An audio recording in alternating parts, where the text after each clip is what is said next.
그런데 이제 코로나 걸렸을 때에 춤을 추고 보신다고 했습니다. 네. 어떻게 춤을 췄는지 한번 좀 보여주면 안 될까요? 네, 제가 말씀을 드릴게요.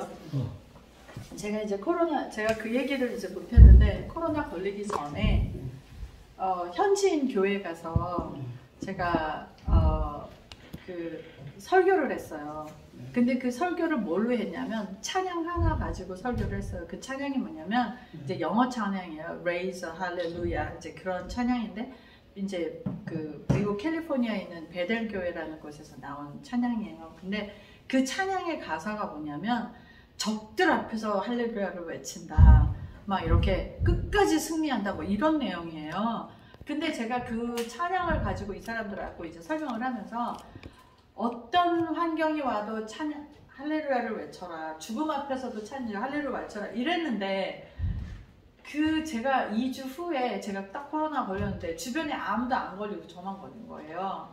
그러니까 마치 꼭 욥을 시험하듯이, 야 너 진짜로 쟤 할 수 있어. 하나님 앞에서 쟤 진짜로 할 수 있을 것 같으세요? 제가 말이 그렇지, 제 코로나 주면 하나님 원망하지, 한번 쳐볼까요? 막 이렇게 테스트한 것처럼 저한테 코로나가 온 거예요. 근데 그러고 나서 제가 나왔잖아요. 근데 제가 똑같이 저는 좀 산소 포화도가 더 떨어졌어요. 86이었는데 여기 산소 호흡기 끼고 있는데 산소가 잘 안 나오더라고요. 시설이 너무 나빠가지고. 근데 여기 폐 오른쪽 여기에 이만하게 써 있었어요. 이미 염증이 시작되고 저도 늦게 갔어요. 그리고 이 폐가 사진을 찍어보니까 빗자루로 싹싹 쓸어놓은 것처럼 염증이 쫙쫙 내려가 있었어요. 근데 산소 포화도가 좀, 그러니까 제가 막 할렐루야 한 다음에 갑자기 산소 포화도가 좋아지니까 나와라 그냥 내보냈어요. 폐 염증은 아직도 있는데. 그러니까 이제 계속해서 약이 들어가다가 이제 약이 없이 그냥 이제 집으로 오니까 그 폐 염증이 확 재발을 한 거예요.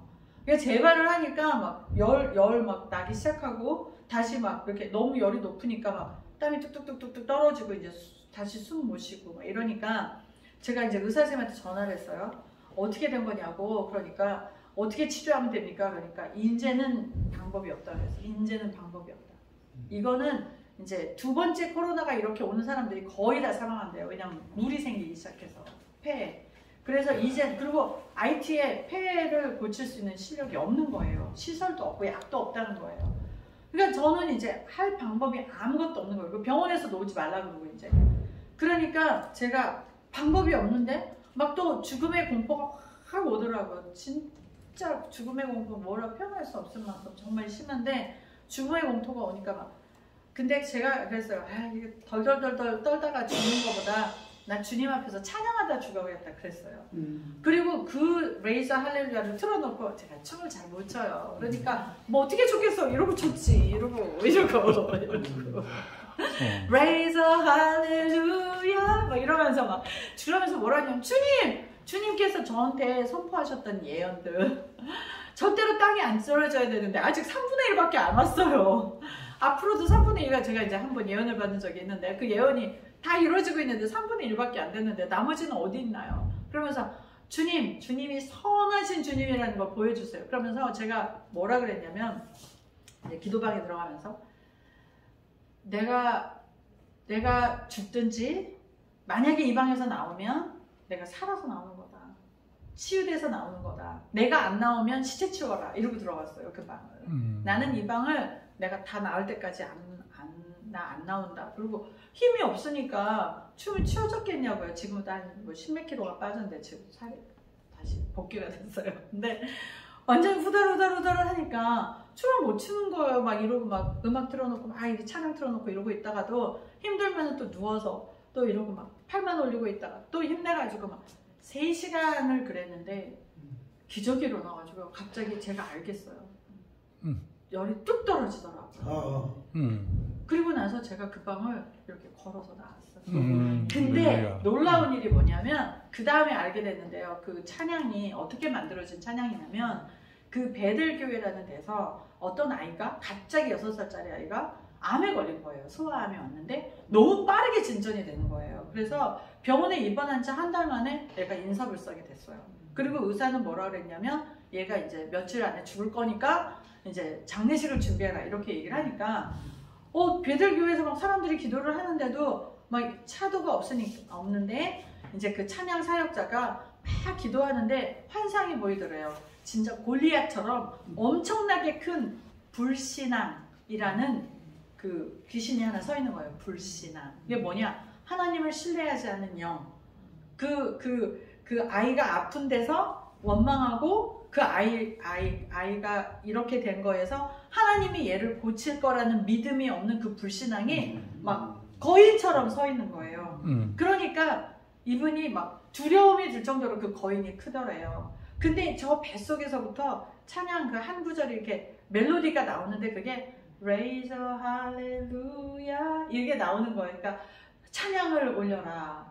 어떤 상황 앞에서도 찬양 할렐루야를 외쳐라.